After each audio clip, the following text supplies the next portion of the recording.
Mesdames et messieurs, bonjour. Aujourd'hui, nous parlons d'un sujet très intéressant qui est les allergies, surtout les allergies saisonnières. Vous êtes qu'à tousser, vous êtes qu'à achoumer, ok. En Martinique, les gens là, avec les machins dits fromagers là, le truc vous tue, ça rentre dans votre nez, vous ne savez plus respirer. Je vais vous montrer.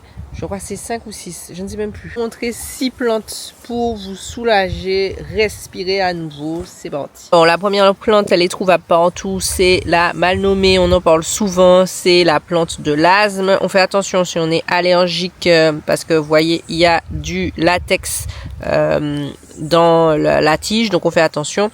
Mais ça, c'est votre meilleur ami si vous souffrez de problèmes. Je disais, si vous souffrez de...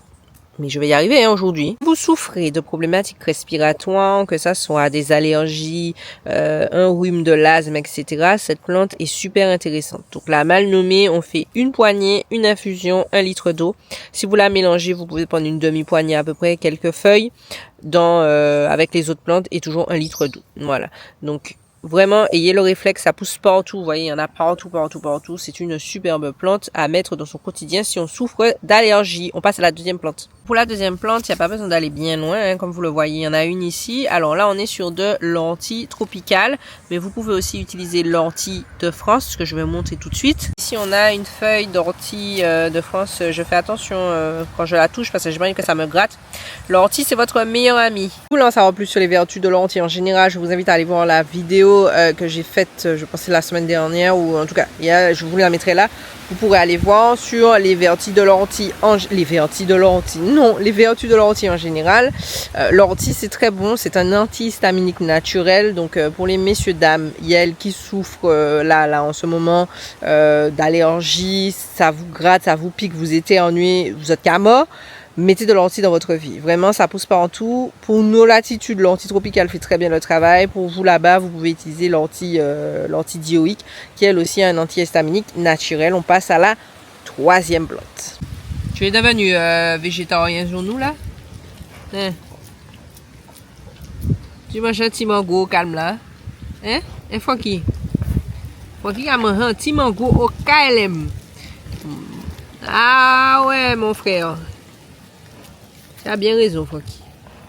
Enjoy. Bon, la troisième plante, c'est le gros thym. Oui. On en a tous dans le jardin. Le gros thym, c'est votre meilleur ami.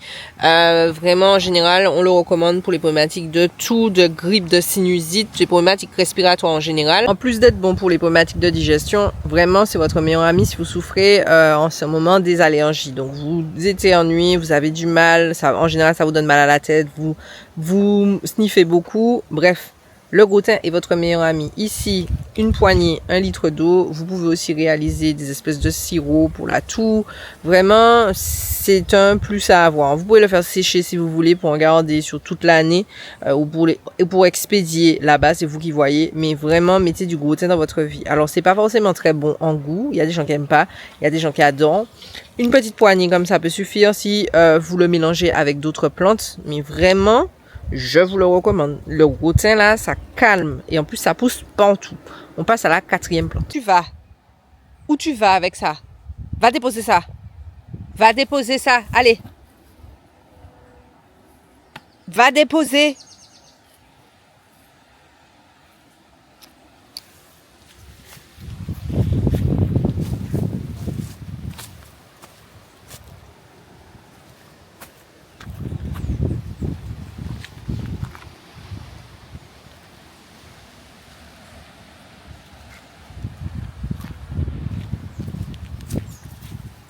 Où tu vas avec ça?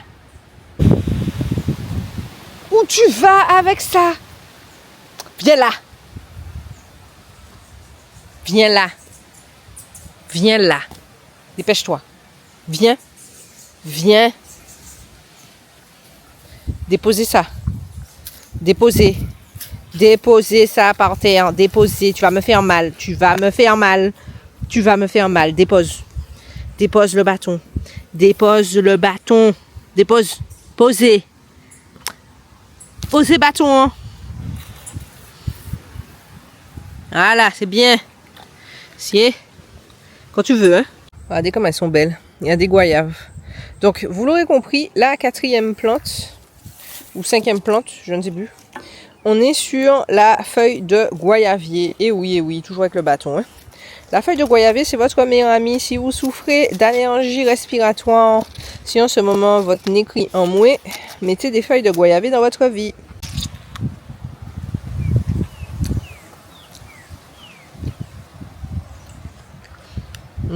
Trop bon. La différence, c'est les feuilles de cette variété-là. Hein.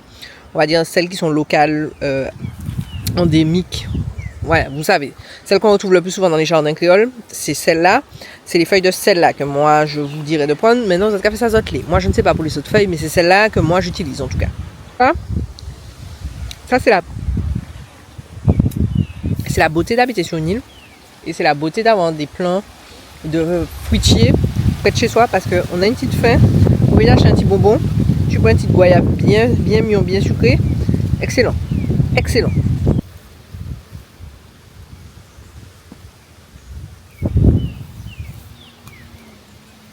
Alors, les feuilles de goyave, c'est génial parce que comme je vous ai dit, il y a un antihistaminique naturel à l'intérieur. Donc alors, vous savez qu'il y a déjà plusieurs autres vertus pour les feuilles de goyavier. C'est vraiment, pour moi, c'est un des arbres fruitiers qui est super parce que ces feuilles ont énormément de vertus. Je vous invite à aller voir la longue vidéo sur le sujet, que ce soit le cancer, enfin bref, vraiment, les diarrhées, constipation, etc. Là, les feuilles, comme je vous ai dit, elles ont un antihistaminique. Donc si vous toussez, vous avez une crise là qui vous prend, c'est le moment. Vous avez un goyavier dans votre jardin, mettez des feuilles dans votre vie. Il n'y a pas besoin d'en mettre beaucoup, hein. Une petite poignée de feuilles, surtout les bourgeons en général, suffit et normalement ça devrait vous calmer. On passe à la dernière plante, avant-dernière plante. Donc là on est à la 4e, avant-dernière plante, c'est parti. Vous voyez, regardez sur quoi je tombe. Non, franchement, hein, c'est beau, hein. Ah ouais, c'est beau de vivre aux Antilles. Ah ouais. Oui. Il y en a tellement. Bon. Qui a parlé de cornflakes? Quoi? Corn quoi? Non. Tu fais ton petit déjeuner dans le Zion. Tu fais ton petit déjeuner dans la nature comme ça. Tu te sens revigoré. Bref. Alors voilà la 5e plante. Bon, la 5e plante, c'est le faux patchouli. Alors, il y a beaucoup de personnes qui confondent ça avec de l'éphélalgan, du doliprane ou toute autre plante. On a déjà vu, on en a déjà fait différentes vidéos sur le sujet. Je vous ai fait pléthore de vidéos. Vous irez voir. Il est reconnaissable par le fait que le tronc soit rougeâtre, vous voyez, et qu'il y ait une odeur camphrée. Justement, cette odeur, puis ça colle. C'est ça qui est super bon pour les problématiques respiratoires. Donc, vous êtes en crise d'allergie. Mettez du faux patchouli dans votre vie. Ça va calmer vos muqueuses en fait. Il y a un anti-inflammatoire à l'intérieur. Donc c'est vraiment très bon pour vous sous forme d'infusion si vous êtes en crise. Donc il n'y a pas besoin d'en prendre beaucoup. Là aussi, vous voyez, vous prenez à peu près une bonne poignée. Comme ça, 1 litre d'eau, ça fait le travail. Ou sinon, vous pouvez le mélanger. Nous, en général, on le mélange avec du patchouli. Pour vraiment avoir tous les effets et vraiment calmer, quinte de toux, difficultés respiratoires, brume de sable, etc. Mais vous pouvez aussi le prendre seul sous forme d'infusion. Le faux patchouli a plein d'autres vertus. C'est une plante qui est extraordinaire. Vraiment, je trouve qu'on ne l'utilise pas assez sous nos latitudes. Je vous invite à aller voir la longue vidéo sur le sujet si vous voulez en savoir plus. Mais en tout cas, mettez du faux patchouli, mélangez ou pas avec d'autres plantes dans votre vie. On passe à la dernière plante. C'est tous les gombos qu'il y a. Vous avez vu ça? On est sur des gombos rouges. Bon, après, il y en a plein qui sont durs, mais vous avez vu? Hop. Le gombo est rouge. C'est très bon. Franchement, j'adore cette variété de gombo là. Mais là, on a une belle forêt de gombo. Hein. En tout cas, bref, on n'est pas là pour ça. Alors, la dernière plante, c'est le framboisin. Le voici, le voilà. Alors, celui-là, il est un petit peu petit parce qu'il est un peu sec. Vous voyez, là, il y a les sommités fleuries. Le framboisin, c'est votre meilleur ami également si vous souffrez de problématiques respiratoires, vous avez du mal à respirer, voilà, le Covid vous a tapé, vraiment vos bronches ont besoin d'amour, les sinusites, etc. Le framboisin est votre meilleur ami. Alors, pour ce faire, rien de plus simple, vous pouvez prendre 2 grosses poignées de framboisin, les mettre de feuilles de framboisin, les faire infuser laissez infuser. Couvrez votre tête avec une serviette au-dessus de la casserole et inspirez. Vous faites ça, ça s'appelle des inhalations. Vous faites ça 3 fois par jour et normalement vous devriez avoir une sensation de libération ici, au niveau d'ici et au niveau de vos bronches. Vraiment, c'est génial. Vous avez des problématiques respiratoires. Ici là, c'est enflammé. C'est vraiment très bon pour ça. Voilà. Donc en combinaison avec les autres plantes sous forme d'infusion, ça peut être très intéressant si vous êtes souvent victime. Oui, c'est victime. Voilà, vous êtes souvent attaqué par des sinusites ou alors c'est le moment de l'allergie, vous savez pas quoi faire, mais c'est du framboisin. Il faut savoir que le framboisin, c'est un basilic sauvage, d'accord? Donc c'est la même famille que les autres basilic, citron, etc. C'est juste que lui, il est sauvage. Donc normalement, si vous avez déjà senti un basilic, c'est un goût assez prononcé, assez fort. C'est ce qui fait sa différence en fait par rapport aux autres. Vous pouvez aussi ajouter un peu de Vicks dans l'eau quand vous faites infuser, pas quand l'eau bout, hein, mais après. Une fois que vous faites infuser, vous ajoutez une petite cuillère à café de Vicks pour vraiment avoir encore plus d'effet au niveau de vos sinus. Voilà, je pense qu'on a fait le tour. Oui, on a fait 6. Hein. Bien sûr, il y en a d'autres. Hein. Il en existe d'autres. Comme le plantain par exemple, qui est aussi une plante pour la respiration. Il y en a plein d'autres. Là, on a vu les plantes principales. Donc, si vous souffrez d'allergie, ça peut être intéressant de voir de ce côté-là de ces plantes-là. Voilà. Bien, écoutez, je pense qu'on a fait le tour. Hein? Comme d'habitude, petit pouce, petit partage, petit commentaire. Laissez-moi savoir si vous souffrez d'allergie. Laissez-nous savoir ce que vous faites quand vous souffrez d'allergie. Quelles sont vos solutions? Qu'est-ce que vous mettez dans votre corps? Et puis comme d'habitude, petit pouce, petit partage, petite abonnation. On s'abonnasse. Et puis on se retrouve bientôt pour la nouvelle vidéo. Bye. Ça voulait rien dire, mais c'est pas grave, vous avez compris.